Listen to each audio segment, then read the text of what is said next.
Hello everybody, welcome to the channel again. My name is Sean Borges, but I guess you already knew that. I got some exciting news. One of our longtime sponsors, Randy Roberts, he had been, chewing on an idea for a long time. And it's about a competition. And see, the point is that for a lot of people, a competition is intimidating. On the other side, for a lot of people, the idea of competition can bring you to the next level and give you just enough incentive to try something different, try a little harder, whatever. Now, in order to take away all the subjectivity, he came up with an idea. If 20 people judge a competition, there's not one judge that can kind of, put too much weight on it and get the pins falling in a certain direction. That's one thing. Another thing is, if the competition is anonymous, that's another thing. So here's what.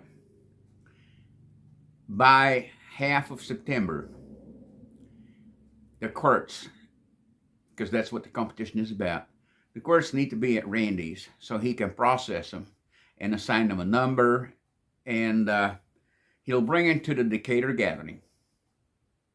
And there, they will be on a table for the full gathering, and everybody that comes to the gathering can vote.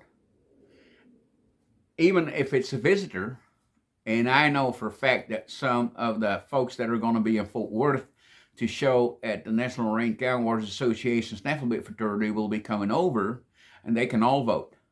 But they vote on a number, because every quirt will have a number, but no quirt will have a name to it. So another thing is, how do you limit everything? So first of all, it's a recent piece of work. Second of all, so that we're talking about the skill and the creativity and the inventivity of the braider. Well, Randy wants to do that by installing very strict parameters. Like, one parameter is, you buy the kit, you pay $250. Out of that $250, $100 goes to the purse.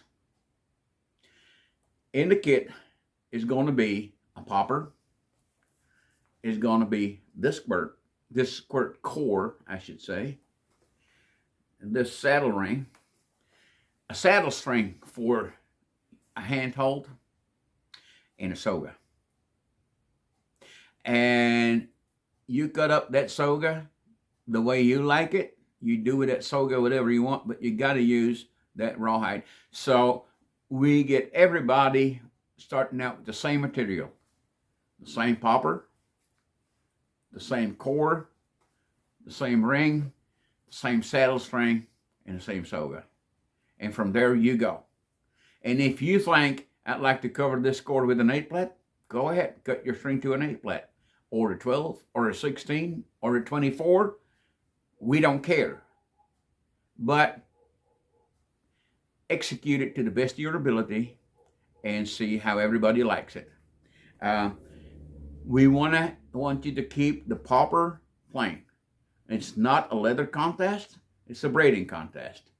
So elaborate tooling and all, maybe it is your style, but for this competition, we want to keep it plain. Again, that's all we have. So it's going to be judged by everybody in Decatur, but we came up with something else, and we want to have everybody involved. So Randy decided it's okay to have two levels. One level is what I just described. Level 2 is a little different, because there's a lot of people lately that are getting in there but are not really confident in their skills on cutting string and splitting and what have you, and they're still focusing and concentrating on their plates and their braids and their buttons and what have you. We want to give them a chance to play. So level 2 will be, you get the kit, but it will have pre-cut string in there. So once you get the kit at home, you can start braiding on it immediately. In level 2, there will be no cash price. Level 2, there will be a cutter, beveler, and from what I understood, it's worth about $900. And for second place, you get several different donut cutters, and you can go from there. Like I said, for level 1, $100 out of all the entries, or each entry, I should say, will get into the purse, and that will be paid out to the winner. And if we got several or a lot of entries, we can pay a little deeper. So it's all going to depend on that.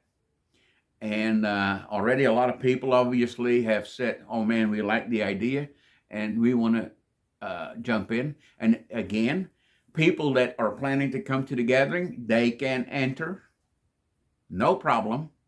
But you cannot bring your quirt to the gathering. You got to send it so it can be processed. It can be labeled and numbered and all, and it can be just like that.